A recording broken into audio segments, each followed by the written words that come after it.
മുളഞ്ഞെത്തിയോ? ഇക്കാക്ക ഒന്നും പറയണ്ട, എന്റെ കയ്യിലില്ല. എനിക്ക് വേറെ ഓപ്ഷൻ ലാസ്റ്റ് ദിവസമാണ്. എനിക്ക് പുറത്ത് പോകണം ഇപ്പൊ, പൈസ ഇല്ല. പ്ലീസ് ഇങ്ങോട്ട് വന്നാണ്. എന്താ അവിടെ കൊറേ നേരമായി ഞാൻ കേൾക്കാം. ഇത് നോക്ക്. എനിക്കറിയാം. അതെ, അവള് ജോലി കഴിഞ്ഞിട്ട് ഈ കുടുംബം നോക്കിയിട്ടാണ് ഈ വരുന്നത്. കുറെ കാലമായിട്ട് അവള് കുടുംബത്തിന് വേണ്ടി കഷ്ടപ്പെടുന്നത്. നിനക്ക് എന്താ അവളെ വേണ്ടത്? ഉമ്മ, നിന്റെ ക്രെഡിറ്റ് കാർഡ് പേയ്മെന്റ് ലാസ്റ്റ് ദിവസമാണ്. എനിക്ക് പൈസ പുറത്ത് പോകണം, വേറെ വഴിയില്ല അമ്മ.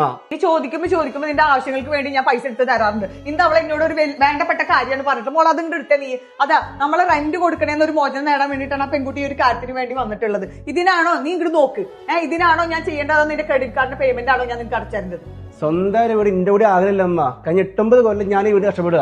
നിങ്ങൾക്ക് എന്തെങ്കിലും കുറവ് ഞാൻ വീട് എടുത്തിട്ടുണ്ടോ? ശരിയാണ്, എന്റെ എടുത്തുചാട്ടം കൊണ്ട് നമുക്ക് നഷ്ടം പറ്റി. ഒരു മിനിറ്റ് എന്താ ഇവിടെ സംഭവിക്കണേ? കുറെ നേരം ഞാൻ ഇവിടെ നിന്ന് കേൾക്കാൻ തുടങ്ങിയിട്ട്, എല്ലാരും കൂടെ എത്ര നേരം ഇക്കാനിട്ടിട്ട് ഇങ്ങനെ ഓരോന്ന് പറയാൻ തുടങ്ങിയിട്ട്. ഞാൻ കണ്ട കാലം തൊട്ട് ഈ കുടുംബത്തിന് വേണ്ടി കഷ്ടപ്പെടുന്ന മനുഷ്യനേത്. ഇപ്പൊ ഒരു പ്രശ്നം വന്നപ്പം എല്ലാരും കൂടെ ഒഴിവാക്കുക. നമുക്ക് പ്രശ്നം വരുമ്പോ കുറ്റപ്പെടുത്താൻ ഭയങ്കര എളുപ്പമാ. ഇക്ക എന്തൊക്കെയാ ചെയ്തെന്നുള്ളത് എനിക്കറിയാം, നിങ്ങൾക്കും അറിയത്തില്ല എന്തൊക്കെയാ ചെയ്തെന്നുള്ളത്. ഇപ്പൊ ഈ ഒരു വർഷത്തെ ഒരു കണക്കാണ് ഇപ്പൊ പറയുന്നേ. ഇപ്പൊ എന്താ നിന്റെ പ്രശ്നം? ഈ ഒരു സംഭവം നിന്റെ പ്രശ്നം തന്നെ. ഇപ്പൊ നിനക്ക് എത്ര വേണം? 1 ലക്ഷം ദിർഹംസ് വേണം. ഞാൻ തന്ന നിന്റെ പ്രശ്നം തീർന്നോ?